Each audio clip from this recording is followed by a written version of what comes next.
I just want to say that was a great image there with you shirtless and then your legs come up and it's like. Does he have underwear? It's like, is there? what's keep looking. bare legs?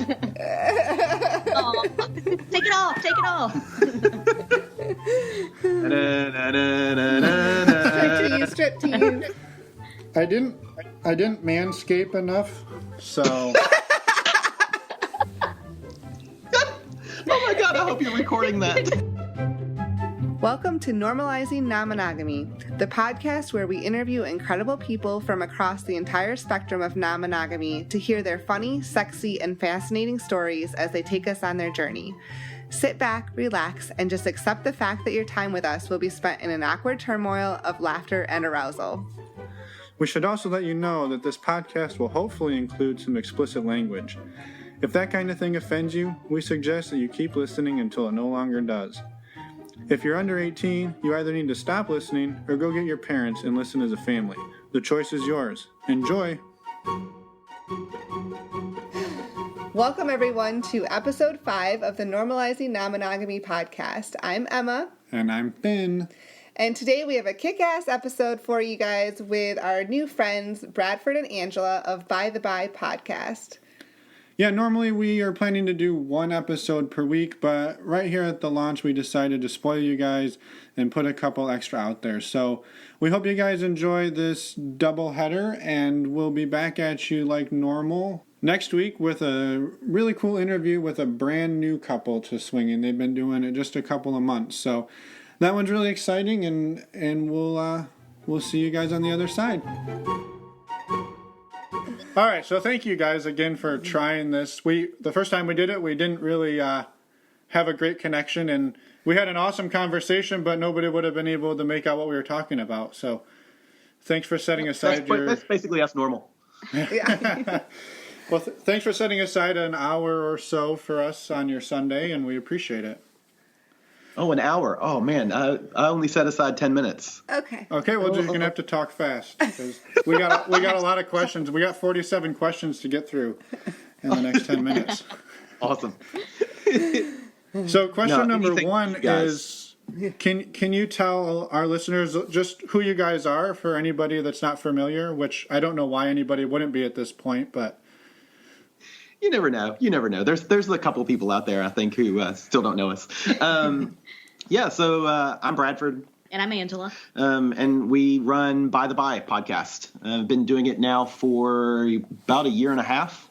And we just hit our centenary, 100 episodes. So we're actually, I think, the next one coming out will be 104. Yeah. Woohoo! Oh, congratulations. You skipped right from 100 to 104. That's a quick way to get to 200. Yeah. That's how we got to 100 so fast. We just kind of skipped from like 40 to 100. Yeah. Excellent. We talked about starting at 1,000 and working backwards, but it's like It's all in the marketing. That's right.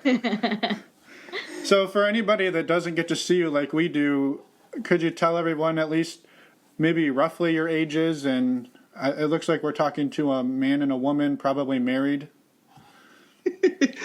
Probably. Yeah. I mean, I don't know. I'm not wearing a ring. Well, neither are we. Yeah. Oh, snap. So I just hit 40. And I'm 39.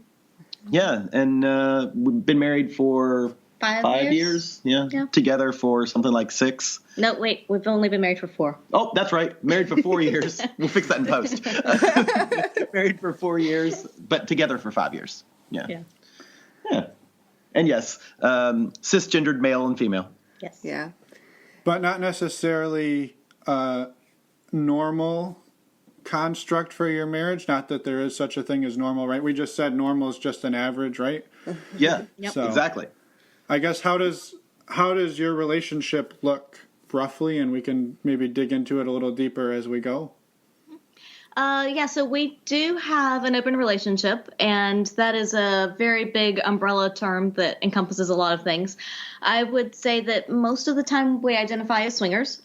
We do see people outside of each other as well, though. So a lot of times we prefer to see people as a couple because it's just more fun. We enjoy doing it and do it together. But there are times where we do see separate partners occasionally.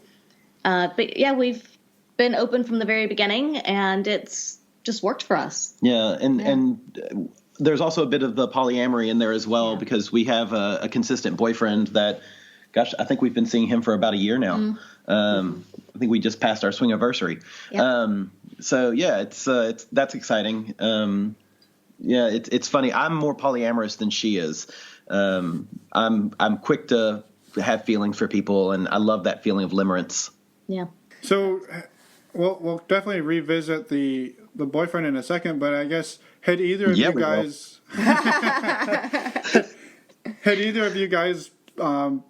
done anything like this before you guys came together, or was this something that you guys discussed right as you got together and said, well, let's give that a try? Yeah, neither of us had done this before. We had both been married for a long time in monogamous relationships, and with one of my previous partners, we would kind of play around and tease a bit and stuff, but we never really fully went all the way as to inviting someone else into the bedroom. And it was just at the point that Bradford and I met, we both knew that monogamy just wasn't going to work for us. We knew we needed something more than that. And when we first met, we were just kind of hooking up, and then eventually decided to make things a bit more permanent. Mm-hmm. And it was from the beginning, we were going to be open. Yeah. It's funny because when we finally made things more permanent, I said to her, I was like, look, we've got something really special. I really like you. I'd like, to make it a little more official, boyfriend and girlfriend. And she goes, okay. I went, but I still want to see other people. She goes, oh, thank God. I thought you wanted to be monogamous. Yeah. So, yeah. And that from then on, we were just like, all right, this is who I am now. Yeah. So how did you guys meet in the first place, out of curiosity? We met at work. So he was coming out of a relationship and I was single, and we just kind of started hanging out with some similar friends. So we had common friends, and it just was one of those things, just kind of close to each other and, proximity. We were just around each other from time to time and just got to know one another, and it was. Did you guys talk about open relationships and or other people from the very beginning, or not really? Well, it didn't really. It's funny because that's a good question, and the answer is yes, but no, because in the beginning we were just hooking up. It was just a sexual relationship, and we just found that, like, literally, I would come over to her place or she'd come over to my place and spend a couple hours with each other, and it's like, okay, goodbye. And we'd never really talked about open relationships per se or having one, but we would talk about dates we had with other people. And so, if he had gone out with someone or I had gone out with someone, we would talk about it and be like, oh, this is what we did, or this is what I like about them, or whatever. Or we did this today, which was really exciting, and, maybe a different position or something, whatever.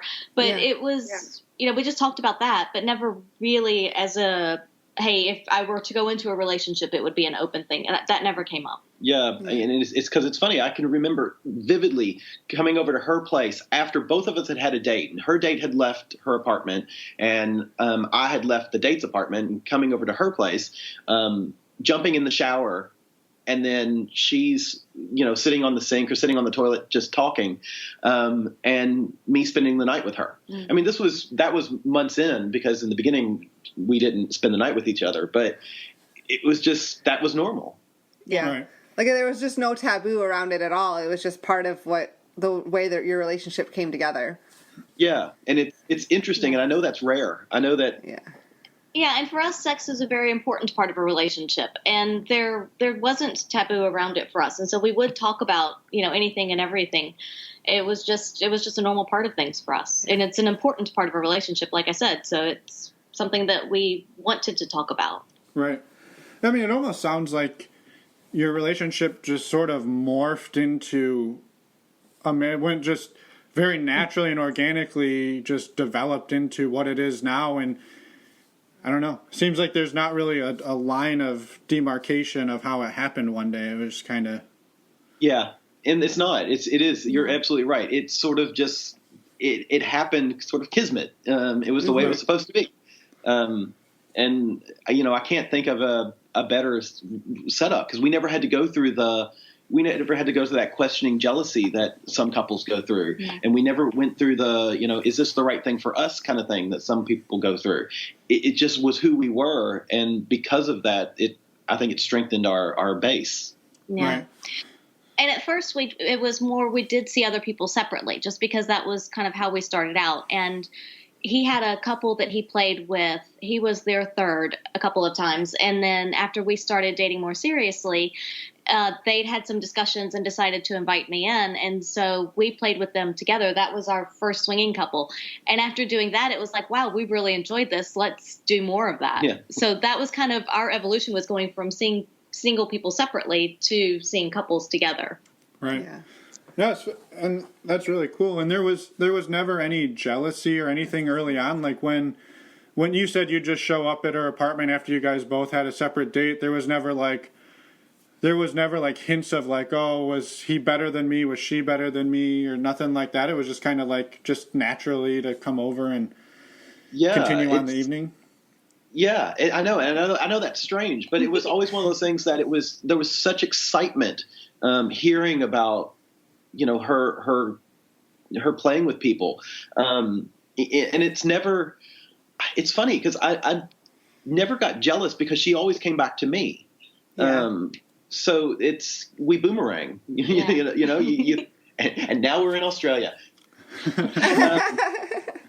We would go out and play and then come back and talk about it. But we talked about everything, from the sexy, steamy stuff to the gross kind of weird stuff.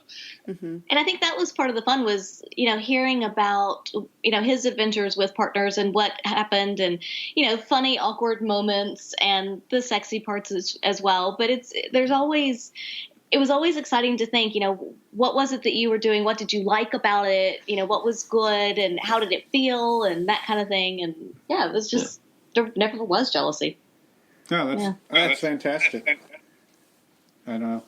I think that's really cool, the way it developed out of that. So I don't think I think that's pretty rare. So. Yeah.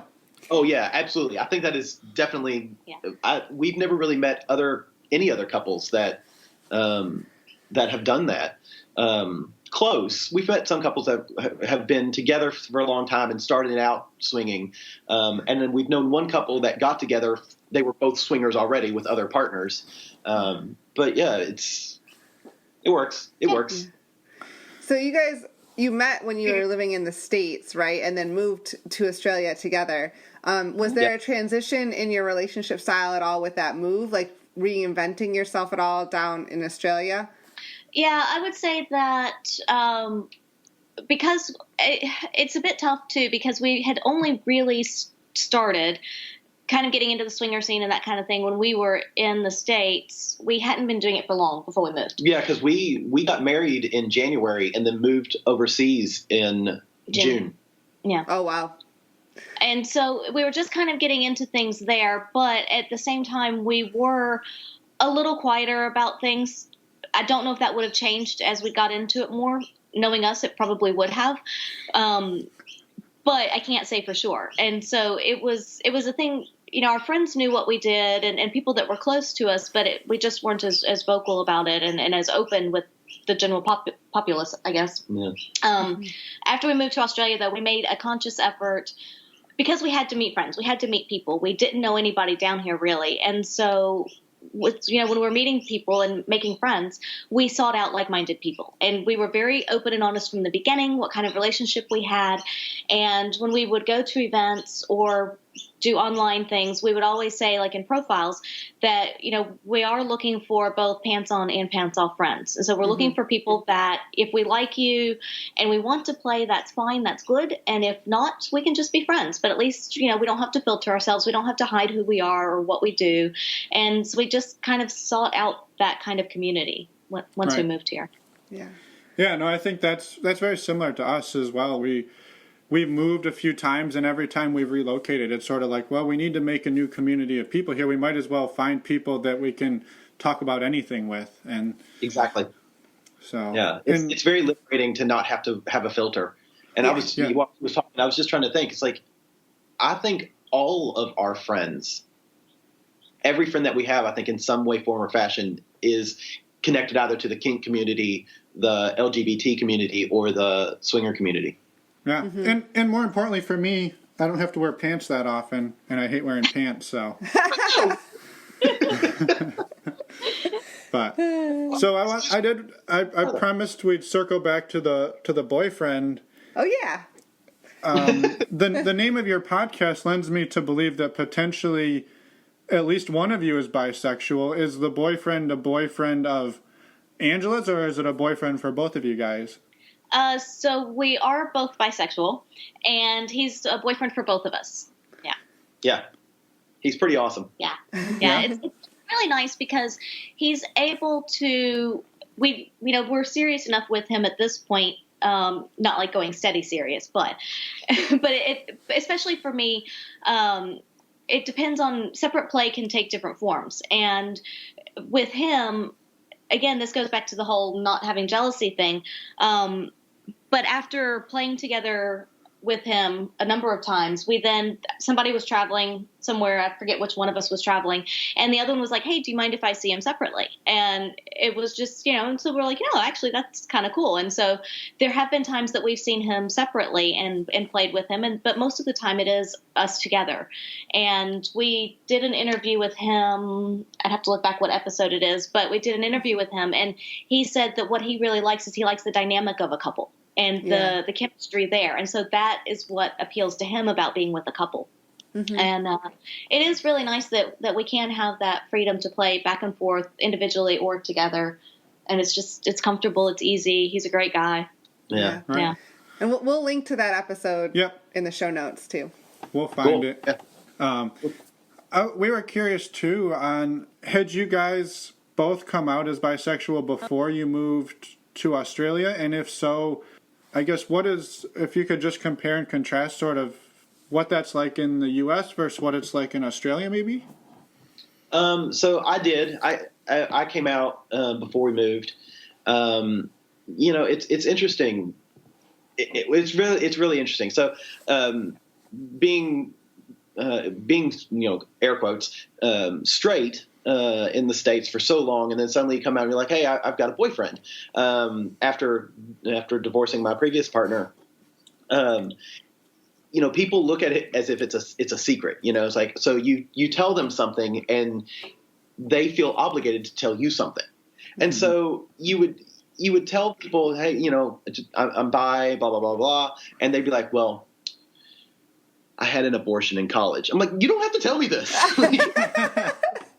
This isn't I'm telling you something about myself. And it was just like, it was really interesting how people did that. It's like, okay. Like, it's hard to say if it's different or how it's different in Australia, because, moving from a smaller city in the States to Sydney, which is, 8 million people, in the greater area. Yeah. In the greater area. It's interesting. I don't know. It's. I will say though that Australians in general are a bit more open-minded and accepting. Yeah. Of most things, really.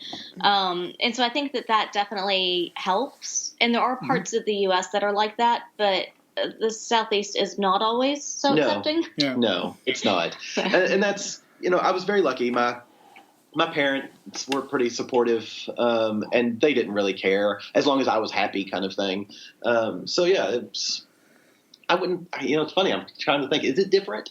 And I know my experience is different from everybody else's, basically because we're so open and out there. Mm-hmm. Right. Being that you're both bisexual, and in the swinging world, a lot of times it's very common or almost encouraged that the woman is bisexual. Mm-hmm. It seems to be becoming a little more accepted that the man is, but I guess could you guys talk a little bit about the contrast that you see between the acceptance of Angela being bisexual versus Bradford being bisexual in the community? Rant and rave, absolutely. Let me get my soapbox. Get on there and tell it like it is. It's really funny because you're absolutely right. Female sexual fluidity in the swinger community it's almost like a commodity. It's a commerce. It's it's almost expected. Yeah, if you're not, so perfect example is we were at a what is it, a resort, and a guy said to Angela, all women are bisexual, they just don't know it yet. Right. But men are born either straight or gay. That doesn't make any sense. No, right? It's just like, wow, you're kind of an idiot. Kind of? Are you sure? Okay. And so this same fella, one morning at breakfast, we were all sitting around. We were talking about our previous relationships. I was like, I was married for 12 years to a woman. And then when she and I split up, I dated a guy for about 6 months or a year. We dated for a while. And then I met Angela, and now we're married. And he looked at me and goes, "Oh, so you're gay?" What? Wow. Okay. So it's stuff like that that's really frustrating. I'm absolutely okay with people not wanting to, have any kind of bisexual experiences. That's totally fine. It's not for everybody. But you don't have to fully understand me in order to accept me. Right. That's the big thing. And it's also, I think, important to, even if you don't want to participate, to be okay with something happening nearby, or even if you don't want to be near it, then go to a different room. And that's the good thing about the swingers clubs, is that there are many spaces. So it doesn't always have to be a participatory thing or in your face if you don't want it to be. But you should, just kind of generally in the community, you should be accepting of it and know that there are people that are along that scale somewhere. It is, I would say, becoming a little more accepted here. Yeah. But that's also because, we're trying to help encourage and push that. And you will see sometimes where somebody may identify as straight, but they may be accepting of blowjobs and oral play, that kind of thing. So there's all different lines of the spectrum. And it's just important for people to recognize that and accept it. Yeah. Right. I really like Cooper S. Beckett, in his book Approaching the Swingularity, he hit the nail on the head, where one of the characters is talking to another character about male bisexuality, and he says, and I'm paraphrasing, that men are afraid that they are going to be treated the way they treat women. Yeah, that's a pretty good point. And we've seen it down here at clubs, at Our Secret Spot. We host the Pendulum Parties, which is a safe space for male and females to experience same-sex play. And people will call and, go, "Oh, well, my husband wants to come, but he's afraid, he's going to get hit on." I'm like, really? What are we, predatory? Right. And I love Lawrence, the owner of the club. He's like, "Well, your husband may be ugly. Nobody wants to talk to him." Dude, don't say that.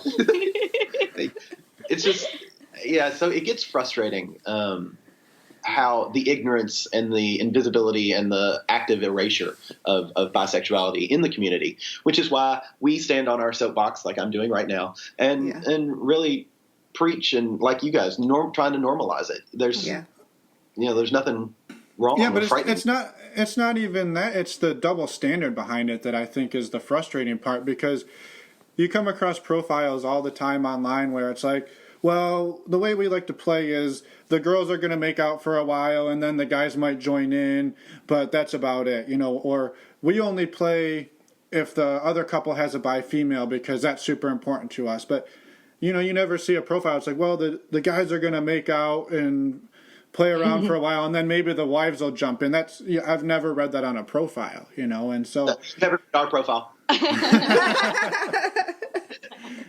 That's true. We haven't. So I don't know. It's just something that we wanted to get the viewpoint of somebody who's been in it to see, like, how have you guys observed this sort of the double standard of it, and have you started to see it shifting? Because from the outside, I've started to see a lot more profiles where the man is listed as open-minded or something, maybe not bi-curious, but open-minded. And I think maybe that's their way of saying, like, yeah, I'm bi-curious, but I'm afraid to click the button that says bi-curious. I don't know.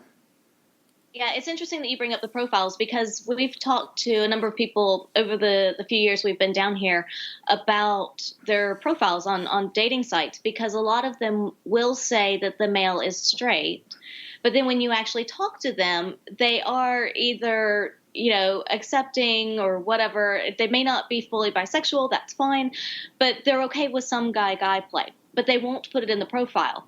And the most common reason that we've heard for that is because if they put either bi-curious or experimental or something like that, they get a lot less interest from other couples in them. Which, part of me is like, okay, fine, but do you really want to play with those couples if they're not interested in that, if they're not okay with it? Yeah. And I guess it just depends upon what level you're looking for as well. And we have seen more people now, more profiles where the male will say experimental or something like that. Yeah. It's like that one thing, the one thing you tell people about yourself, and their response tells you everything you know about them. Exactly. Yeah. Exactly. And it's really, that's something that we've always said in our profiles, that we're bisexual. Mm-hmm. Because if that's something that's going to turn you off, we have nothing in common. Yeah. Right. But just because we've played with straight couples, and it's absolutely fine. It's not, okay, we just had the conversation beforehand. What are you comfortable with? Yeah. Or the number of times I've looked at a guy mid-play or before, sorry, let me start this over. The number of times that we've had conversations, the guy's straight, and then mid-play, I go, hey, do you mind if I go down on you? And he goes, no, go ahead. And I hear quite often, oh my God, that was amazing. I'm like, well, yeah. I've done this more often than your wife. I promise you. Yeah. And it is interesting, like Bradford said, is that, we will play with straight couples, and just because we're bisexual doesn't mean that we have to play with a same-sex partner. In fact, there's times where we don't want that. Yeah. We don't always want to play with a same-sex partner. It's just, it's an option for us. And if it's not for you, then that's fine. That's where the line is drawn. Yeah. And it's the same way with a soft swap and full swap couple. Just because you're a full swap couple and you're going out with a soft swap couple doesn't mean you're going to pressure them to have sex with you. You have to respect everybody's boundaries wherever those are. Yeah, and it all depends on the people, too. Like, some people you click with and some people you don't. And that can be whether it's same sex, opposite sex, or different levels of play. It just depends on your connection, and also the night, too, the time of... Exactly. You can differentiate, I guess, and differ. I should say, you can differ depending on the day and the time and everything like that. And as long as you just communicate all of that, that's what's necessary. Yeah. Yeah. And I think I've been so many guys' first time, my new nickname is Training Wheels. You should get a T-shirt. Want to ride with Training Wheels? Oh, can it be the bicycle with the dildo seat? Oh, it can. It should, yes. Yes. Well, you touched on something when you were telling that story that was something that we wanted to bring up too, which was consent, that you asked the other guy if he minded that. And I guess that's something that we really want to stress in our show is how do people handle consent? What do they find is a good way to approach that with other people? And I guess if you guys don't mind talking a little bit about that, it would be appreciated. The easiest way is just use your words and ask. Before we start playing with someone, and it doesn't have to be a long, drawn-out conversation. If it is a one-on-one couple date kind of thing, or I guess two-on-two couple date, that we've met somebody online and we're going out with them, then often there is talk about boundaries and levels of comfort and that kind of thing. If it's somebody that we've just met at the club and you don't have that kind of lead up and that big, long conversation ahead of time, it can be we go to a room and we're going to start to play. It can be as simple as, okay, what are you comfortable with? And just a quick little something. Or is it okay if I do this? Even mid-play, like what Bradford was saying. Mm-hmm. Mid-play, and I'll do this even with, if there's an established kind of level of play, even still, I might be like, is it okay if I touch you here? Or can I do this? Or if you do it and then say, is that okay? And, so it's just a very simple conversation can be had, and it can be nonverbal as well, depending on the level of communication and the intimacy that you have with the couple. It doesn't have to always be a spoken thing or written contract. You don't have to like, okay, sign here that this is okay for me to do, you know? Right. But we like, I don't know if you guys have seen it. The Planned Parenthood came out with a graphic about consent, and it's FRAs. Okay. So it's free given, it's reversible, it's informed, enthusiastic, and specific. Okay. Yeah. And that's, so FRAs. What was the F again? You cut out a little bit. Freely given. Freely given. Okay. So it's freely given. You're excited about it. You know exactly what you're getting into. Nobody's being forced to do something. There's no coercion. No, and there's no taking for the team. Yeah. Kind of thing. It's reversible, and we always stress that that can be revoked at any point during the play. Just because you've agreed to something at the beginning doesn't mean that you can't later on be like, oh, I'm actually really not comfortable with this. And especially in a situation where you've played with a couple before. What we did last time, you may not be up for it. And I think the perfect example is anal sex. Just because we had anal sex last time does not mean that we're going to do it this time. Yeah. And I think that's really important. But it's also, it's informed. You know what you're doing. You know what you're getting into. And like she said, enthusiastic. I'm excited to do this because you don't want somebody to go, all right. Or I think the more common one is, if you want to, go ahead. Like, well, no. Yeah, and I hate that. That's not consent. That's if you're really not into it, then we're really not going to do it. Right. Yeah. Exactly. And then it's specific. When we say, let's have sex, what kind of sex are we talking about? Oral sex, penis and vagina, penis and anus. Where is it? Yeah. Right. Anus and anus. That's my favorite. It's hard to do, but if you can make it happen, it's. If you have the right double-ended dildo, you can do it. We've actually got a video that we, it was epic.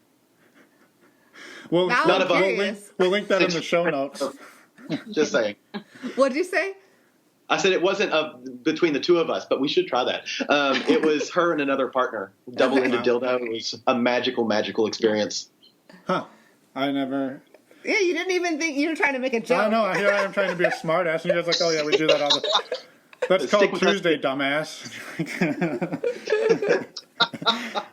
We'll take you on a whole new world. Cue the Disney music. That's probably copyright infringement. Probably.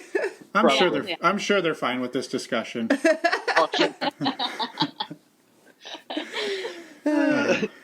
So I guess you guys have let me start over. What was I going to say? I was. Yeah, she's got her head. She's like, oh. I was thinking about double-ended dildos now. I tell you what, we'll bring one to Desire. Okay, perfect. So you guys said you've been open since the very beginning of your relationship. Have you experienced any challenges? You said jealousy is not an issue. Has there been any other challenges that having an open marriage? What'd you say? Yeah. We're time poor. We will. That's the biggest challenge, and this is going to sound like such a shit thing to say, but the biggest challenge is like on a Friday or Saturday night, we're like, we should probably stay in and clean the apartment. Nah. Let's go to the club, or let's go on a date, or let's go drinking. I mean, that's our biggest challenge is that we neglect adulting. And also, when we do meet other couples, especially if we're looking online at some of like Red Hot Pie or some of the dating sites, we always tell them from the beginning, we are very time poor. It's like we have children, but we don't. And so it may be a few weeks, a month before we can meet up. And if they're not okay with that, then it's clearly not going to work. But it does get to be a little challenging to schedule everything in sometimes. Yeah, and I feel bad because I feel like sometimes we're breadcrumbing people, and I hate that. I don't want to do that, but we try to be open and upfront from the very beginning. It's rough, and I know that's like of problems that people have. That is like the worst of like, dude, seriously, that's not a fucking problem. And we have had times, we don't have a lot of rules. Really. But I mean, like anything, there's times where rules get broken and you have to work. Yes. Mostly by Bradford. Not always though. But yeah, so we have to work through that just like any other couple does. But it's just, we try to respect the rules and the boundaries as much as possible. Just sometimes, you might get a little drunk. Things happen. Right. So.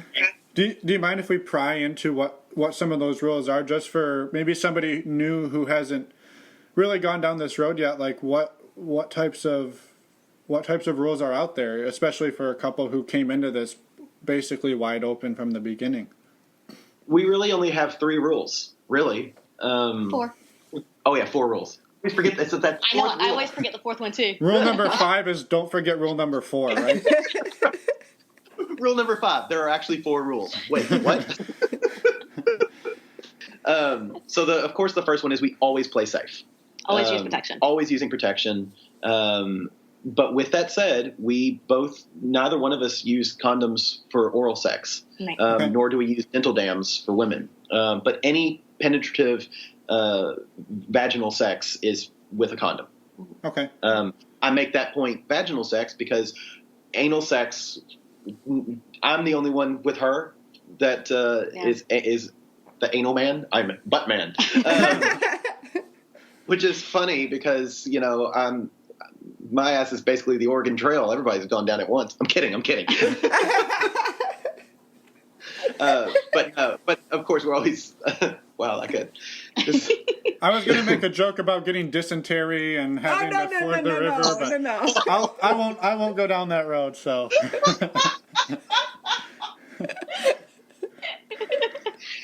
Do you remember the computer game? Yes. Well, everyone right. died of dysentery. Jane has dysentery. Jane has died. Jane fucked Bradford in the ass and got dysentery. Oh, wow. Okay. Yes. On to rule number 3 is Wait, what was Well, two? we skipped rule number 2. Anal sex. Yeah. Oh, so rule number 2 is only you have anal sex with Angela. Yes. Okay. But Everybody on the Oregon Trail has sex anally with you. Yes, sure. It is kind of funny. Really, anal sex is not something that she's really into, and really I'm not really into. Right. Except for bottoming. I like bottoming. Yeah. So it's a rarity. But it's just just not something that we joke about it. But it's just not something that either one of us are too keen on. Yeah. But then rule number 3 is nobody spends the night in the apartment that we don't really know. Mm-hmm. And that's the one that I've one time when she was traveling, I had a hookup, spend the night. Yeah. But yeah. And another one that's just, I think for us, it's a sort of a rule, but it's more just a common courtesy, is that if we've been out with other partners, then whenever we do come back together, we shower before we have sex and play together. But I think that's just a bit of common courtesy as well. Yeah. But also, just to butt in here, I know people that are like really turned on by the fact when their partner comes home that they can smell or taste somebody else. So just wanted to throw it out there that your rules may differ. Yeah, absolutely. And no, I understand that because sort of the hot wifing thing. Mm-hmm. Yeah, exactly. Yeah. That is. There's something about that, and I will say the boyfriend. I like smelling him on her. It's a interesting kind of thing. Mm-hmm. Yeah. And it is interesting because if we're playing in a group situation, of course, you're not going to stop in the middle of play and go shower. Yeah. So it's different. And I don't really understand what's different about it. Now I'm kind of questioning that. But it was just always something that we did from the beginning is we would have separate dates, come back and shower, and then, Right. Yeah. Yeah. Ritual. Maybe it was a ritual. I think that's a good point. Yeah. And I will say one thing I going down on a woman after she's had sex with a condom, you always get that. Yeah. There's a little bit of that lube. There's a little bit of that rubber. There's a little bit of that spermicide, whatever, and it just doesn't. The flavor is not ideal. It's not ideal. Yeah. But that's what they make oral flavored lubes for. So yeah. So I will say that. Oh, go ahead. I was going to say, for us, we don't have a lot of rules around, who we're going to play with. I know a lot of couples will have, rules around either full swap, soft swap, or maybe they only play with people together or certain types of play with people. We don't really have that, but I think it is just because we were so open from the beginning about playing with other partners. Yeah. Mm-hmm. Yeah, no, that makes total sense. Yeah, no, thanks for expanding on the rules. I think that's really helpful. Did I miss rule number 4? That was shower. Oh, was the shower? You're not listening at all. I can't count. Just because I'm an engineer doesn't mean I can count. And remember, rule number 5 is there are 4 rules. That's right. Okay. So But just to you may know recap. rules, but you may not be able to remember what they are. Yeah. And, and I think that's actually a really good point, is we even struggled coming up with our rules. So Don't rule yourself to death. Yeah, and I think that's a really good thing. And, accept that any rules that you have, they will get broken. Something's going to happen. It always does. Just be prepared and be willing to talk about it. Yeah. And if you can communicate after a rule is broken, like, let's talk about why the rule was broken. What can we do to prevent the rule being broken again? Do we need to amend the rules? Because that's what happened with us, admittedly. When I had a hookup, she spent the night while Angela was traveling. And, we ended up actually podcasting because we thought, we knew it was bad. We were going to argue. So we gave it a couple of days and then we podcasted. So what people hear is us actually amending our rules and talking about it and how it makes her feel. Or should we not? Should we, do we need to look at this? And then kind of getting back to, base. And I will say as well, one of the things that helps us, and again, everybody's going to do things differently, but when a rule is broken or when a boundary has been pushed and somebody's not comfortable with it, so we always debrief after play. So we always talk about, even if we've played together, what did you like, not like, how was it for you? And it's just, we just talk about it. But if there has been a bit of a push or a broken rule and there's some tension about it, we find that for us, it's really helpful to have a bit of a cool down period. So we don't talk about it right away. And it may be a few hours, a day, 2 days, something. It depends on the situation. But because in the moment, we know we're going to be too hot-headed and we're going to get upset. And it's going to be emotional more than perhaps some logic in there. And so we do have a bit of a cool down period. And one thing that helps with that sometimes, especially for littler things, is that Bradford's diabetic, and very often the emotions kind of run high and things like that may happen when his blood sugar is off. And so we have to, it's always, okay, we're going to table this. We may be arguing about some kind of play or something that happened, but your blood sugar is not right. So we're going to table this until you're back in control again. And so that kind of helps to force that bit of a break, in that we're not going to talk about this right now because we're not in the right mind. And so that forces a break. And I think that's kind of what started it for us. And we learned that, hey, that really works well, is to have that bit of the time to kind of cool down and think about it separately before coming together and talking about it. No, that makes a lot of sense. Yeah, I think it's great advice, because we have a lot of those similar issues where you're frustrated and then you're pissed off and then it just escalates and then I think it's extremely important to, even when you're holding a grudge, to still be communicative. You can be angry and hold a grudge, but just be honest and say, look, I'm going to be angry. I'm going to be holding a grudge. And like everything else, I think put a timer on it. So, when we've had discussions before, if we're going to, we know we're going to disagree on something, not necessarily, because we don't do a lot of arguing. We do a lot of debating and we're master debaters. You put a timer on it. You say, all right, this is what we're going to do. And if I get 5 minutes or I get 10 minutes to say my piece all you do is listen. And then you'll do it, 10 minutes, whatever, and all I do is listen. And I think a lot of us, what we do is when we argue, we are not listening to the other person's what they're saying. You're formulating a response already in your head. Yes, and if you're formulating what you're going to say next, you're not actively listening. And that is not conducive to solving a problem. So we try to set a timer, 2 timers, one for each of us to speak, and then one that by the time the second timer goes off, we have to have this resolved. Because I don't want to be angry for a day, a week, a month. No. It's exhausting. I'm looking at him. Angry. It is. It takes a lot of effort to be angry. It does. It does. It's exhausting. And I'm too lazy for that. Yeah. And sometimes you're just angry because you feel like you're supposed to be angry. Yeah, no, I think that's all excellent advice, and it's very useful both inside and outside of the relationship. swinging non-monogamy world. Yeah. Earlier on, you guys mentioned how you've both been pretty much out the whole time. Is that out in terms of your relationship style or just in terms of being bisexual? And Yes. Expand on that. Like, is it to friends, family, work, professional life, or are there limits and boundaries? We really don't have limits or boundaries. On both accounts, yes, we're out to just about everyone. About the swinging and the bisexuality. We don't hide it. Yeah, because it is something, it's how we define ourselves. Yeah. For me, the bisexuality specifically is a key component to my self-identification. The swinging is also important. But it's also on maybe a bit on a need to know kind of basis. Yeah. Is that, his work knows.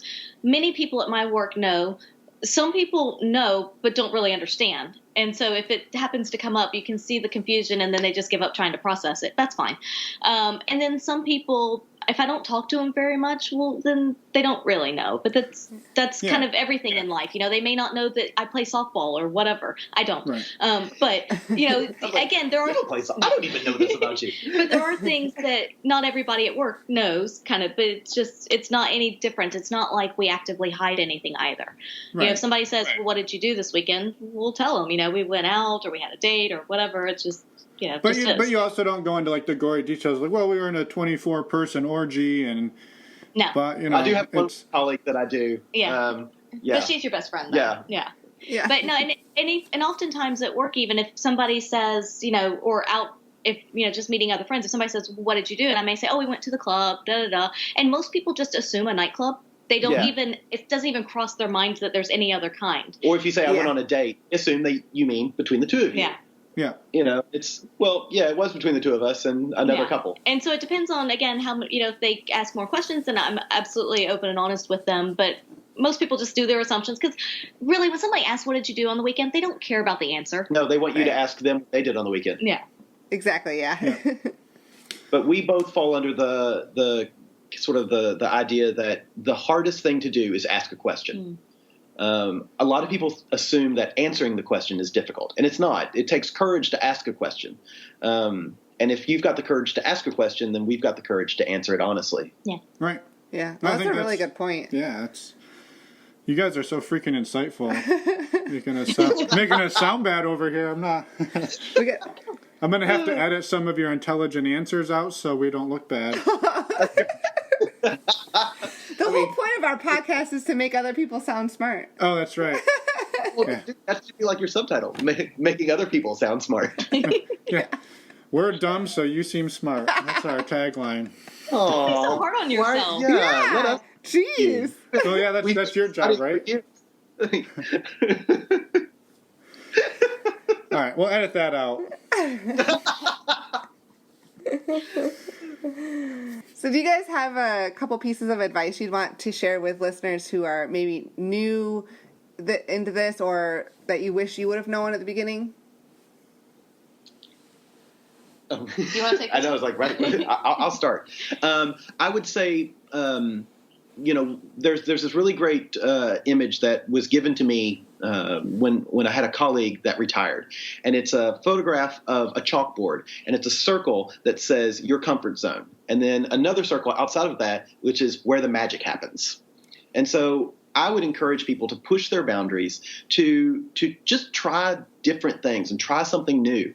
And remember that 99% of what you can do tomorrow morning when you look at yourself in the mirror, fundamentally, you are still the same person. Whether you liked it or not, you're still fundamentally the same person. And that 1% is things like tattoos and murders. Don't do that. Actually, do the tattoos. I like tattoos. Anyway, but, that would be one of my advice things. And that's something that I wish I had known when I was in my 20s, was I was in my comfort zone. I never pushed boundaries. And really, I have made it a really strong effort to say yes. When somebody asks me, do you want to? I try to say yes now. And that's because of Angela. Because I used to be the person that I would say no, no, thank you, or no, I'm not interested. And now I'm like, you know what? Yeah, let's give it a go. Let's try it. And some of the experiences I've had are just absolutely crazy, magical. And most people are like, you made that up. And it's not. It's because it's, an amazing evening can start with the word yes.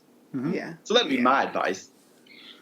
Well, and I would just, like we've said all throughout the podcast, and what we always say is that communication, by all means, communicate with your partner about anything and everything from, the idea of doing something, and whether it be opening up the relationship or whether it be something in particular, if you're already a swinger, or doing something differently in your swinger lifestyle, but just always be in communication with your partner every step of the way. And that can be about what you want to do. It can be about how you feel about it, or just anything and everything. We talk exhaustively, probably more than many people would want to, about our experiences in our relationships and what is it that we're interested in. So I would say that that's definitely a big key piece of advice. And also, if someone is thinking about opening things up or getting into the swinging lifestyle, do research. Just because you think I want to do this doesn't mean you have to jump right in immediately, but do research and learn about different ways that it can happen, and think about what works for you and your partner. Is it going to clubs? Is it one-on-one kind of days? Is it meeting couples? Is it meeting singles? And just really kind of think about what is it that you're looking for, and how do you best fill that need? It's definitely something that there is no one right way to do it. No. There are millions of wrong ways to do it, but there is no one right way. Whatever's right is what works for you. Yeah. And you might not know that right away. You have to figure that out. Yeah. Yeah. And that's where the experimentation and the trying things and try it. If it doesn't work for you, then don't do it. Do something different. And I will add to sort of a bit of a corollary to what Angela said is, if you want to try something, if you're new and you're thinking, I want to try this, you've probably been thinking about it for a while. And then you mention it to your partner. Just remember that you've been thinking about it for a while. This is the first time that they're hearing it. So give them the respect to have a little bit of time to process what you're saying, and accept that their first answer may not be their actual answer. It may just be what society thinks their answer should be. And if you go to your partner with an idea and you say, I want to try X, and they think about it for a bit or immediately say no, but they say no to it, then have more of a discussion as to why. What is it that you don't like about it? Can we maybe amend it and do something similar, but not exactly that? Or is it that you think that society says no, so that's just kind of your gut reaction? Or is there something that you physically don't like about it that makes you uncomfortable? Maybe there's something emotional about it, but just have a discussion and see what it is. And can you move forward together with it? Or is the answer just truly no? We're totally taking over their podcast. I'm sorry. No, that was... I was actually going to follow up to what you guys said. And you basically just said it. So what I'm going to say is going to be repeating it. But, Bradford's point was, don't be afraid to say yes. But I would almost say, also, don't be afraid to say no. And if your partner does say no, it may not always be a no. Don't be afraid to ask again and say, hey, we talked about this. Is it something that's still a no? And maybe not every day, but give it some time, and don't be afraid to bring it up. How about today? Right. But that would not be a good end to a relationship, or it would cause a good relationship. Right. No, exactly. No, I think that's all fantastic advice. And you touched on, in the middle of that, to do a bunch of research. Was there a couple of resources that you guys found useful or have found useful that you've talked to other people, they've said, oh, this is how I've done my research, that you might think you'd like to share with us? So for us, when we were starting out, we listened to the Life on the Swing Set podcast. We found that to be really helpful for us, and just getting different viewpoints in different ways. There are a lot of lifestyle podcasts out there, and it's a good way. Again, everybody does it differently, and so if you listen to a couple of them and see different ways to do it, different people's approaches, what they have to say, you may not, end up liking them all, but that's fine. That's how things go. But there are a lot of podcast resources. Like I said, for us, Life on the Swing Set was the first one. Yeah. And then do you want to talk about that? Yeah, so one of my favorite books, and I'm a complete book nerd, but Sex at Dawn is a great book, and it sort of talks about, it talks about why we enjoy sex, and it's a lot about the sex. Mm-hmm. There's another great book called Bonk, which is it's a sort of a curious look at sex and sexuality. But yeah, there's a lot of really great resources out there, whether you want to listen to them, and both of those books are also on audible.com. So you can listen to them as audiobooks. But yeah, it's. And for us, it was once we decided that we were going to kind of see couples and things, it was not just, what does swinging look like? But we've both been very interested, like Bradford said, in sex. And why is it that we're so interested in this? And why is it such an integral part of our relationships? Because it was something that was very taboo growing up that you didn't talk about it. Right. But yeah, we found that, no, we actually really want to. We need that. Like it really helps us. And we find it interesting that a lot of other people want to as well. And I think that's one of those big kind of dawning moments. It's like, oh, okay. Everybody wants to talk about it. And it's like just society tells us that we're not supposed to. Yeah. Right. It's not okay. Yeah. Yeah. Well, we're hoping all those people decide to come on and talk to us about it. Exactly. Yeah. So if you're listening to this and you want to talk about it, come talk to us. We'll definitely talk to you about it. So, yeah. And on that note, we wanted to thank you guys again for taking yet another hour of your time to call us back and talk to us, because I don't know if it was evident, but you guys are in Sydney and we're in the U.S., so we're talking across a lot of time zones. So, yeah, indeed, 14 hours different, I think. Yeah, I think so. It is midnight. So. Oh, geez, guys. It's 2 p.m. 2 p.m. tomorrow. We're actually, I guess, today now for you. Yeah. So hello from the future. But again, for real, thank you guys for taking the time and for sharing so much valuable information. I think. Can you guys tell the listeners where to find you? Yes. So we everywhere are at By the By Podcast. That's Twitter, Instagram. I think we're even on Snapchat. Fucking A. Facebook. So yeah, we're everywhere at By the By Podcast. You can email us, the atoms of love at gmail.com. And the website is www.bytheby.com.au, and it's BYTHEBI. Okay. And we will definitely put links to all of that in case people weren't writing as they. And what'd you say, Angela? What'd you say, Angela? Saying the podcast is on iTunes, Stitcher, Pocket Cast, anywhere. Spotify. Anywhere podcasts are found. Yep. You can find us. And your podcast is more of a chronicle of your guys' adventures, or a little bit of everything? It's a little bit of everything. So we do everything from talking about just life and being bisexual and what it's like. We talk about swinging a lot. We recount dates and play sessions that we've had, a little bit of detail, but not too much detail. Yeah. We've had interviews with some folks. Yeah. Just informational stuff. We've had a couple now on pegging and just different ways to do things, and kink play, and so we fall under a lot of umbrellas. So yeah. Cool. Very cool. Well, I know we've listened to you guys a bit, and we definitely recommend it. It's awesome. You guys are a lot of fun to talk to, and thank you for coming on the show again. We really appreciate it. Yeah, thanks again. Yeah, thanks for having us back. Absolutely. We will talk to you guys soon. All right. Ciao. Bye. So thanks again to Angela and Bradford of at By the By Podcast for coming on. And seriously, guys, if you haven't listened to their show, definitely head over and listen to it. They've got tons of great information, and they're really great people. So give them a listen if you haven't already.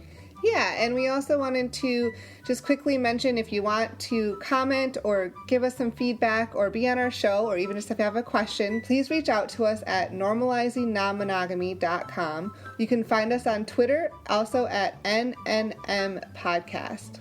And we'll be back again next week as normal with an interview with a couple that's pretty new to swinging. So that one's really fun, and we'll see you guys in a week. Bye.